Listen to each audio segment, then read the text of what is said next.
Bueno, vamos hoy a estudiar la palabra del Señor, al mensaje de este domingo, dándole obviamente las gracias a Dios y esperando que el Señor nos bendiga grandemente.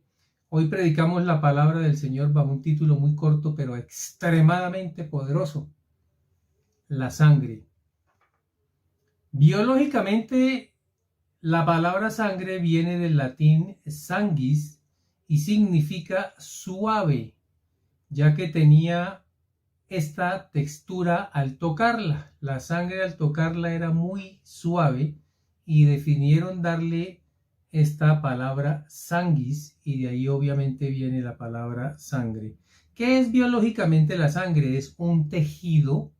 Mira que las personas, la gran mayoría, piensan que es un líquido y lo es, pero es un tejido líquido que recorre el organismo a través de los vasos sanguíneos, transportando células y todos los elementos necesarios como el oxígeno para realizar funciones vitales. La cantidad de sangre en un organismo depende del peso y del sexo, la altura de la persona. La sangre, mis hermanos, es tejido vivo. Solamente alguien como un Dios maravilloso como el nuestro pudo idear algo tan glorioso, hermano, en un cuerpo, en un organismo, un tejido líquido. ¡Qué maravilla! Formado por líquidos y sólidos también. La parte líquida se llama plasma, y la parte sólida de la sangre contiene glóbulos rojos, glóbulos blancos y plaquetas. Es trino: glóbulos rojos, glóbulos blancos y plaqueta. Bien, eso es biológicamente un resumen de lo que es la sangre. Obviamente la persona que pierda sangre, si la pierde en una cantidad extrema, pues pierde la vida. Y vamos entonces a ver bíblicamente qué es la sangre. Y es precisamente la vida. El Levítico, libro de Levítico, capítulo 17, versículo 11 nos dice: porque la vida de la carne en la sangre está. Y yo, dice el Dios Todopoderoso, os la he dado para hacer expiación sobre el altar por vuestras almas, y la misma sangre hará expiación de la persona. ¿A qué se refiere Dios con expiación? La palabra expiación es la eliminación de la culpa o del pecado a través de un tercero. Te repito, la expiación es la eliminación de la culpa o del pecado a través de un tercero. Si tú tienes un pecado, alguien te lo quita. Eso significa expiar. Y la Biblia dice que Dios nos dio la sangre, que es la vida, para hacer expiación por nuestras almas. Eso quiere decir que Dios desde el principio ideó que un tercero muriera y no nosotros. Por eso los sacrificios con animales. Los sacrificios con animales en el Antiguo Testamento son pues muy abundantes, porque es una ley de Dios. Y el Señor deja claro que puso la vida en la sangre para que al ser derramada se hiciera expiación, o sea, que muera otro en lugar de mí. Eso es lo que ideó el Señor para nosotros. Y por eso hay normas que cumplir con la sangre, porque Dios la dejó para algo muy específico. Nosotros no podemos hacer, hermanos, lo que queremos, y más cuando Dios habla de sacrificios. El sacrificio para Dios es agradable porque es para Él. Y si Él ideó de esta forma que las personas en el Antiguo Testamento fueran salvas a través de esos sacrificios, derramando sangre de corderos, de animales, de toros, pues se debe obedecer la palabra. El segundo punto que vamos a ver es: Dios lo dio precisamente para expiar, para limpiar. Es quitar precisamente esa culpa. Eso, mis hermanos, es una señal desde el Antiguo Testamento del sacrificio de Cristo. Cristo murió, y recuerdan ustedes que Juan el Bautista lo llamó el Cordero de Dios que quita los pecados del mundo. Bueno, en lugar de un animalito, el Señor Jesucristo murió a manera de un cordero, quitando de una vez y para siempre todos nuestros pecados. ¿A través de qué? De la sangre. ¿Por qué la sangre? Porque desde el Antiguo Testamento estamos conociendo que debía ser derramada para poder expiar, para poder pagar la culpa de otro. No es tan complejo y de esta forma entendemos, hermano, parte importante del sacrificio de Jesucristo.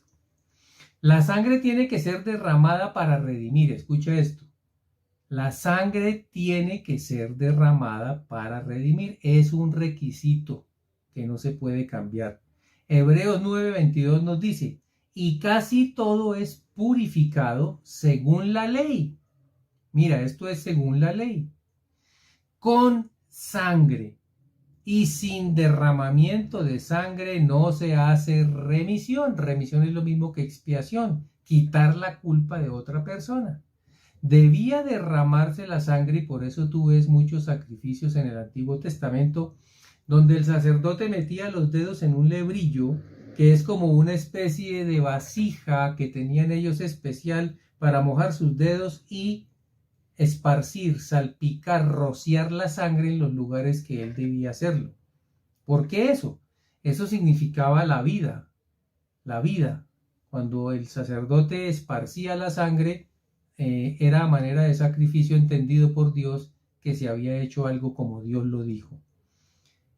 La sangre está en los dos pactos, en el Antiguo Testamento y en el Nuevo. Mira esto. Hebreos 9:18 nos dice, de donde ni aún el primer pacto fue instituido sin sangre. ¿De qué se habla aquí? Que los dos pactos fueron instituidos a través de la sangre. Recordemos que en el Antiguo Testamento se hacía con pacto hacia animales que morían. En el Nuevo Testamento mira lo que dice Mateo 26:28. Porque esto es mi sangre, palabras de Jesús de Nazaret, del nuevo pacto, que por muchos es derramada para remisión de los pecados. Recordemos entonces este aspecto importante de la sangre. Se encuentra en los dos pactos. Antes de Jesús, el Padre estableció sacrificios en animales, nos dio esa oportunidad de que a través del derramamiento de sangre muriera el animal y la persona permaneciera viva. Otro moría por mí. Ese es el concepto que es una señal a la sombra de lo que habría de venir, o sea, de la obra de Jesucristo en la cruz. Un aspecto importante de la sangre es que no se puede comer. Deuteronomio 12:23 dice, solamente que te mantengas firme en no comer sangre. Es muy específico el Señor, no se puede comer, porque la sangre es la vida. Y mira la orden del Señor, y no comerás la vida juntamente con su carne. Luego todos esos aspectos que se hablan a través de la sangre, que se puede comer, que si es una comida que se hace metiéndole la sangre, hermano, el Señor es claro, es desobediencia si yo como la sangre, porque Dios lo dijo, no te puedes comer la sangre que es la vida con la carne que es su cuerpo. En el Antiguo Testamento todos dejaban que el animalito chorreara hasta la última gota de sangre, hermanos, para poder cocinarlo, porque si no estarían desobedeciendo la ley de Dios. Se confirma esto en el Nuevo Testamento. El libro de los Hechos, capítulo 15, versículo 20 dice, sino que se les escriba que se aparten de las contaminaciones de los ídolos, de fornicación, de ahogado y de sangre.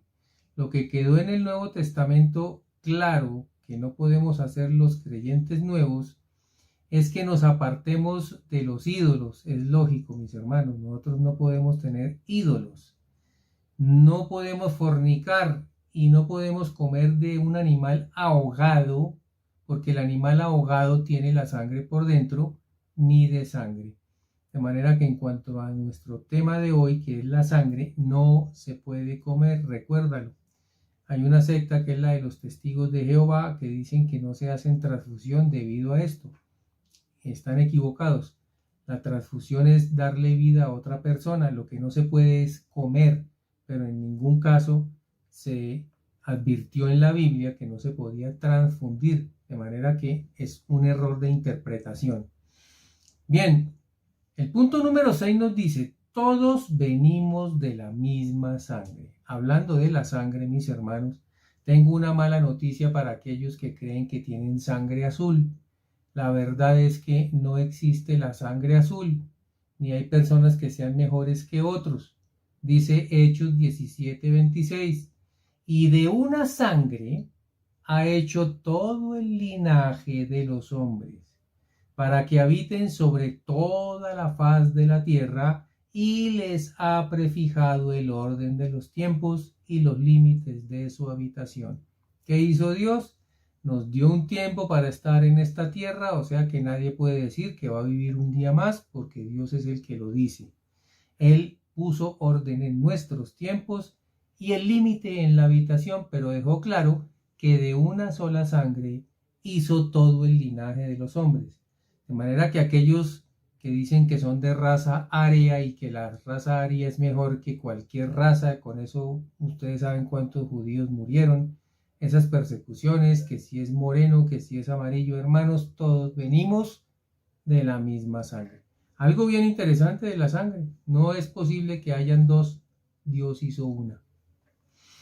Bien, el punto 7 nos dice, la sangre de eterna redención. Porque cuando una persona mataba un torito o mataba un becerrito y hacía expiación por sus pecados, era mientras no volvía a pecar. Pero hay una sangre que es de eterna redención. Hebreos 9, del 11 al 12 nos dice, pero estando ya presente Cristo, sumo sacerdote de los bienes venideros, por el más amplio y más perfecto tabernáculo, no hecho de manos, es decir, no de esta creación, y no por sangre de machos cabríos ni de becerros, sino por su propia sangre, entró una vez para siempre en el lugar santísimo, habiendo obtenido eterna redención. Recuerden ustedes que el tabernáculo, que es una especie de templo antiguo que era en base a muchas condiciones que Dios le puso a Moisés, era como una especie de carpa grande, tenía 3 partes. Por eso Jesucristo es el camino, la verdad y la vida, porque el tabernáculo tenía esas 3 partes, y una era la entrada, el lugar santo y el lugar santísimo. Jesús entró al lugar santísimo, que es donde está el Padre, la presencia de Dios, donde estaba el arca de la alianza. Por eso aquí hablan, hermanos, del tabernáculo, pero no un tabernáculo hecho de las manos de un hombre, es decir, que no fue de este al que se está refiriendo el libro de los Hebreos, sino al de Dios. Él entró directo al Padre y no se hizo a través de un sacrificio de animales, dice la Biblia, de sangre de machos cabríos o becerros. No, fue su propia sangre, hermano, la sangre de eterna redención, o sea, la que nos redime para el resto de la eternidad, fue la que Jesús derramó en la cruz, y por eso si tú y yo lo aceptamos, somos redimidos no por un corto periodo, sino eternamente y para siempre. Esa es la maravilla de la sangre de Cristo. Bien, el punto número 8 vamos a hablar la verdadera sangre. Hebreos 9, 13, 14, que da continuidad al pasaje anterior, dice, porque si la sangre de los toros y de los machos cabríos y las cenizas de la becerra rociadas a los inmundos, esto se hacía como un sacrificio para que el que tenía pecados de inmundicia quedara limpio, santificaban para la purificación de la carne, cuanto más la sangre de Cristo, el cual mediante el Espíritu Eterno se ofreció a sí mismo, sin mancha a Dios, limpiará vuestras conciencias de obras muertas para que sirváis al Dios vivo. Hermanos, la verdadera sangre es la sangre de Jesucristo, ni la sangre de muchos toros, millones de toros, ni de machos cabríos, ni cenizas, que eran otro tipo de sacrificios, donde había que tomar la ceniza de esa vaca, de esa becerra, se rociaba sobre las personas y quedaban limpias. Si eso se hacía y era para bien, imagínense ustedes, dice el autor de los Hebreos, cuánto más la sangre del precioso Hijo de Dios, hermanos, no será divina, santa y perfecta para que nosotros seamos salvos y sirvamos al Dios vivo. El punto número 9 nos habla de la sangre derramada una sola vez. Libro de los Hebreos, capítulo 10, versículo 12. Pero Cristo, habiendo ofrecido una vez para siempre un solo sacrificio por los pecados, se ha sentado a la diestra de Dios. Escucha, la sangre de Cristo que pagó el Señor en la cruz del Calvario se derramó una sola vez. El Señor no va a volver de nuevo a convertirse en un ser humano y a morir de otra forma tal vez diferente o en la misma cruz del Calvario. No, Jesús lo hizo una vez y para siempre. ¿De qué nos habla esto? Que el que acepte el sacrificio de Jesucristo en la cruz es más que suficiente. No necesita ni de 2, ni de 3, ni de 4, ni de 5, ni de 10. Uno solo. Eso, mis hermanos, es lo maravilloso que hizo Jesús en la cruz del Calvario. Recuerda entonces, la sangre se derramó una sola vez y para siempre. Nuestro punto número 10 nos habla de la sangre del sacrificio por todo el mundo, porque hemos entendido que la sangre que Jesús derramó es suficiente para librarnos del pecado, pero para aquel que cree en el sacrificio de Jesús. Pero el Señor lo hizo para su pueblo, para los gentiles, ¿para quiénes? Eso nos lo aclara el punto número 10. La sangre del sacrificio se ofreció por todo el mundo. Recuerda que Dios en su palabra dejó muy claro que tanto amó Dios al mundo, que entregó a su unigénito Hijo, para que todo aquel que en él crea no se pierda, mas tenga vida eterna. Esa es una promesa grande, pero para todo el mundo. Primera de Juan 2:2 nos dice, y él es la propiciación por nuestros pecados, y no solamente por los nuestros, sino también por los de todo el mundo. Si alguien pregunta por quién murió Cristo, tú puedes decir, según esta palabra, que por todo el mundo. Obviamente el que lo acepte, lo reciba y crea en su nombre, será hecho hijo de Dios. ¡Qué maravilla, hermanos! Gente que inclusive no conoce de Cristo, la salvó, sí. Gente que inclusive está en contra de Cristo, tiene la oportunidad, sí, si recibe al Hijo de Dios. Ese es el amor de Dios. El punto 11 nos habla de la sangre que acerca. ¿Cómo es posible que la sangre acerque? Bueno, Efesios 2:13 nos dice, pero ahora en Cristo Jesús, vosotros que en otro tiempo estabais lejos, y es así, el pecado es la separación entre Dios y los hombres. Es problema nuestro, no es problema de Dios. Dios quiere estar cerca, pero nosotros como pecamos nos alejamos de Dios. ¿Qué hace la sangre del Cordero Perfecto de Jesucristo, el Hijo de Dios?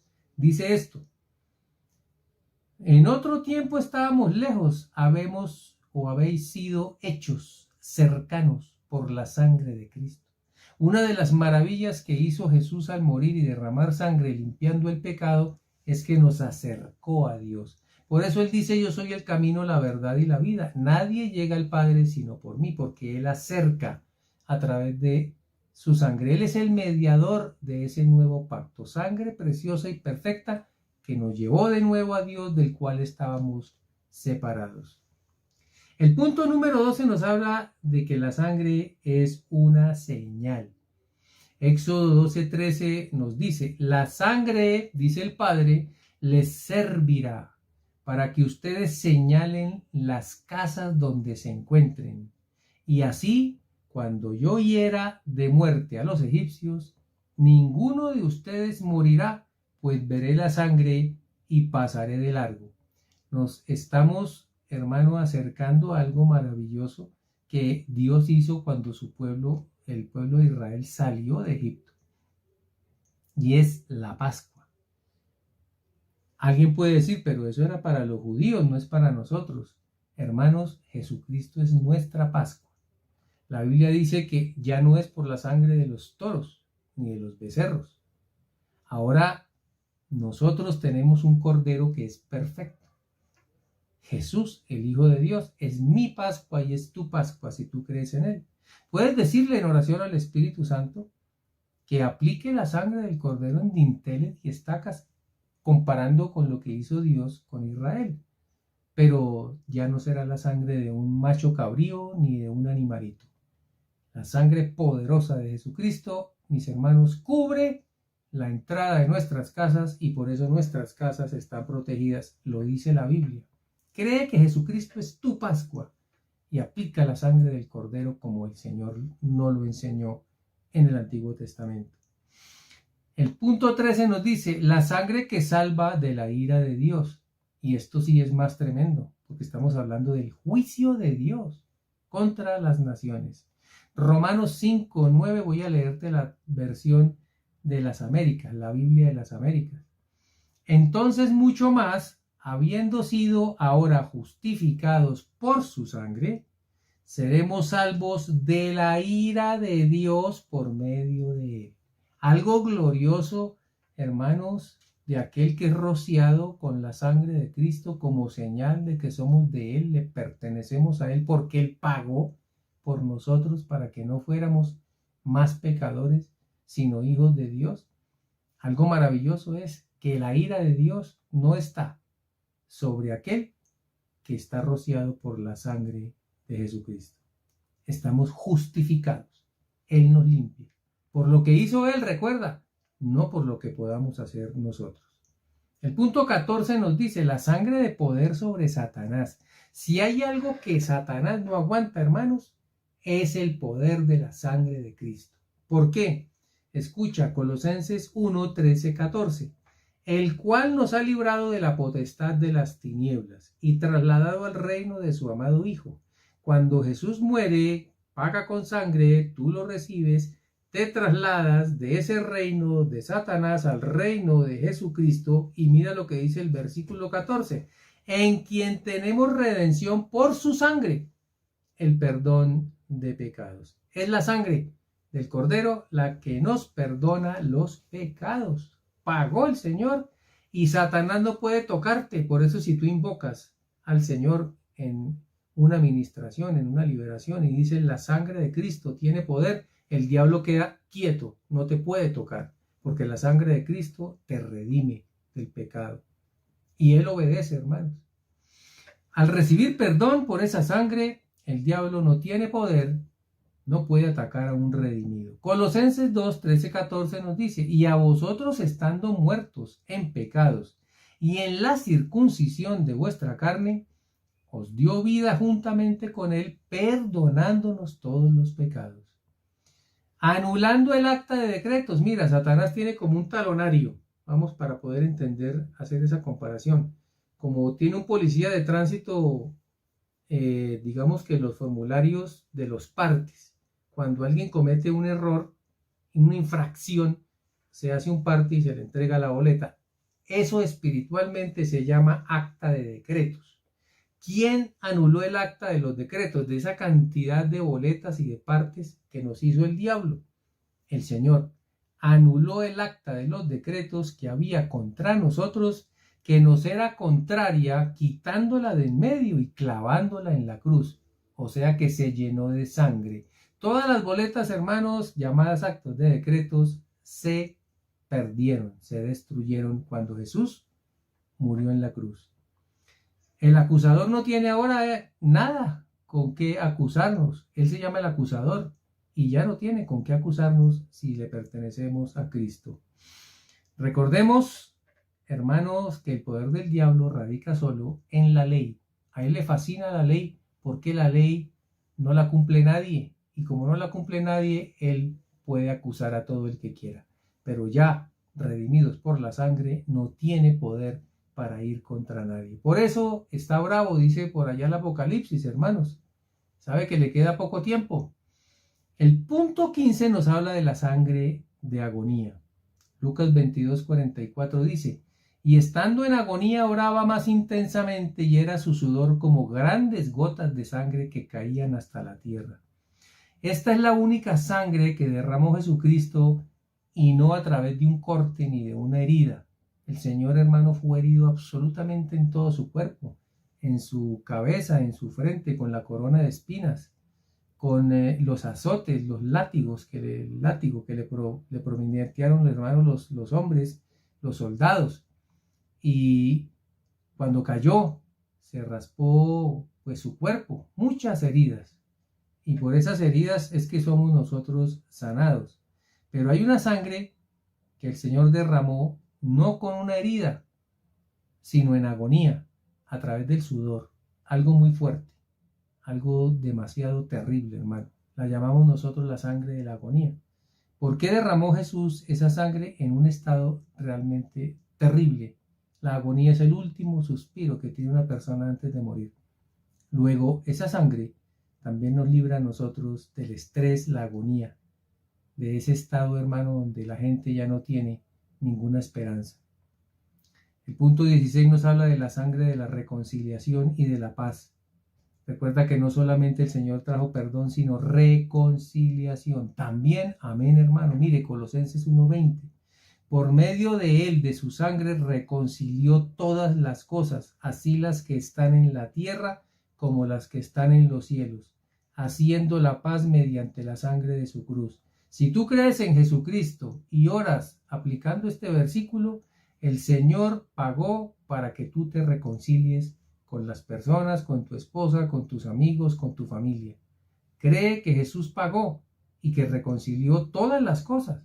Voy a leerte la versión LBLA, que es la versión de las Américas, la Biblia de las Américas, del mismo pasaje bíblico de Colosenses 1:20. Te va a quedar más claro. Y por medio de él reconciliar todas las cosas consigo, habiendo hecho la paz por medio de la sangre de su cruz, por medio de él, repito, ya sean las que están en la tierra o las que están en los cielos. Si nos dejaron este aspecto de repito, significa que pongamos cuidado. Una vez más, en el cielo y en la tierra, Jesús, hermano, reconcilió todas las cosas, las de Dios y las de los hombres. El punto 17 nos habla de devolverse a la ley. Tristemente, en estos días hay personas que quieren devolverse a la ley como si la ley, hermano, salvara. Si tú crees en Jesucristo y en su sangre, es suficiente. No necesitas cumplir de nuevo la ley. El libro de los Hebreos, capítulo 10, 26-29 nos dice: advertencia al que peca deliberadamente, o sea, el que se devuelve a la ley. Porque si pecaremos voluntariamente después de haber recibido el conocimiento de la verdad, ya no queda más sacrificio por los pecados, sino una horrenda expectación de juicio y de hervor de fuego que ha de devorar a los adversarios. El que viola la ley de Moisés, por el testimonio de 2 o 3 testigos, muera irremisiblemente. Y cuánto mayor castigo pensáis que merecerá el que pisoteare al Hijo de Dios y tuviere por inmunda la sangre del pacto en la cual fue santificado e hiciere afrenta al Espíritu de gracia. Hermanos, hablamos hoy de la sangre de Cristo. Cristo murió y derramó sangre para que tú y yo fuéramos libres de pecado por su sangre, por su sacrificio. Pero hoy se están devolviendo muchos cristianos oyendo doctrina de demonios, devolviéndose a la ley, otra vez cumpliendo las leyes, hermano, de las cuales fuimos libertados. Si tú haces eso, te aconsejo que leas Hebreos 10 del 26 al 29. Estarías pisoteando la sangre de Cristo. Ten mucho cuidado. El punto 18 nos habla de la sangre y el testimonio. Arma letal, Apocalipsis 12:11. Y ellos le han vencido por medio de la sangre del Cordero y de la palabra del testimonio de ellos, y menospreciaron sus vidas hasta la muerte. Escucha esto. A Satanás se le vence con la sangre de Jesucristo. No se le vence con un arma humana, solo con la sangre del Señor. Apocalipsis 12:11 vemos ya a los judíos, al pueblo de Israel. convertidos al cristianismo, venciendo a Satanás con la sangre del Cordero. Hermano, si un judío va a tener que recibir a Cristo para ser salvo, según habla Apocalipsis 7, ¿por qué entonces tú quieres devolverte a la época de la ley? Ten mucho cuidado. Son épocas y periodos difíciles. Piensa en la sangre derramada en la cruz. Nunca vayas a cometer el error de menospreciarla. Vamos con Cristo hasta el final, porque Él es fiel. Que Dios te bendiga grandemente en este hermoso día. Si el Señor lo permite, estaremos el próximo domingo en otro mensaje más de domingo. Que Dios te guarde.